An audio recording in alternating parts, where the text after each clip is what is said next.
I've been in the restaurant business my entire life. I begged my dad to start working here when I was like 13. My father and I run this place. We have the oldest family-owned restaurant in Minneapolis, one of the oldest family-run businesses in Minnesota.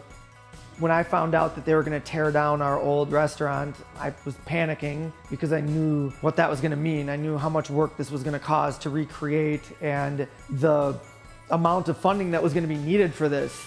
And you know, we talked to several other banks and it just was not even close to the same experience that we had with Sunrise. Sunrise wasn't a little bit different, they were a lot different.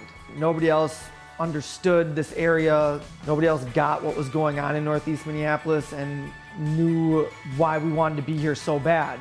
Sunrise saw the diamond in the rough. They knew that there was potential and they knew how important it was to save my family's history and heritage. And they have been an advocate and a partner in this entire process. I mean, they've gone above and beyond being a partner.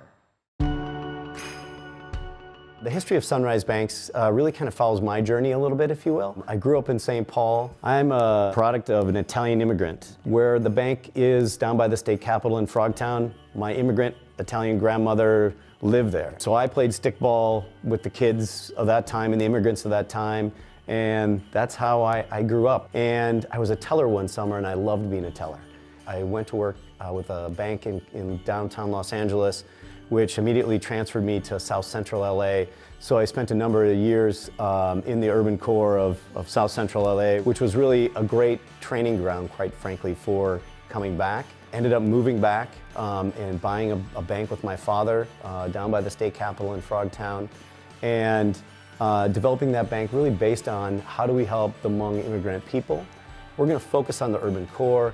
We're going to make small business loans to have job creation in the urban core. We want a healthy urban core that's a great place to live, play, worship. We also have a niche in terms of affordable housing. And so workforce housing, if you will, to where people can walk to where they work is a great it's a part of the fabric of the design of a city and a good city. And lastly, we intersect with a lot of nonprofit organizations who take care of really our most vulnerable. And they're places generally where banks can't go, but we can work through those nonprofits to help and have that social safety net to impact our community. Partnering for us is developing a relationship. It's a long-term commitment, and we want healthy relationships. We are looking to partner with social enterprises or enterprises that do good, that really have an achievement mindset. The mindset really has to be around shared value, that whoever we partner with, whether it's direct to the consumer or with a consumer, with a nonprofit and the bank, that there has to be a shared win amongst all. How do I do this and make a living, but also have this impact on people, real people, and have that manifest itself in a great way? So we're pretty hard when it comes to metrics. We want to measure everything. So we can measure quantitative things very easily. How much money did you make? How many loans did you make? We also are going to do qualitative aspects. How do we feel the community is doing? Is it better? And can we measure that sentiment? So we really do measure what we treasure.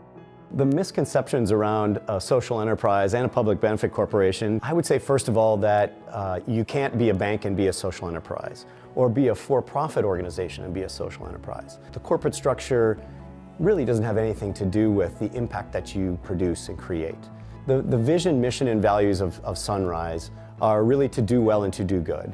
Despite what I learned in business school, the fact is doing well and doing good, I think, is the way to do business. It actually is integrated into what we do in terms of our day-to-day lives of making loans and bringing deposits into low-income communities and really empowering people from a financial wellness standpoint. And that our mission actually multiplies our margin or our business. We then take that vision, mission, and values and embed them into our policies, our procedures, and our people. If you're a business owner, being a social enterprise is probably the most rewarding thing that you can do. You are living your values every day.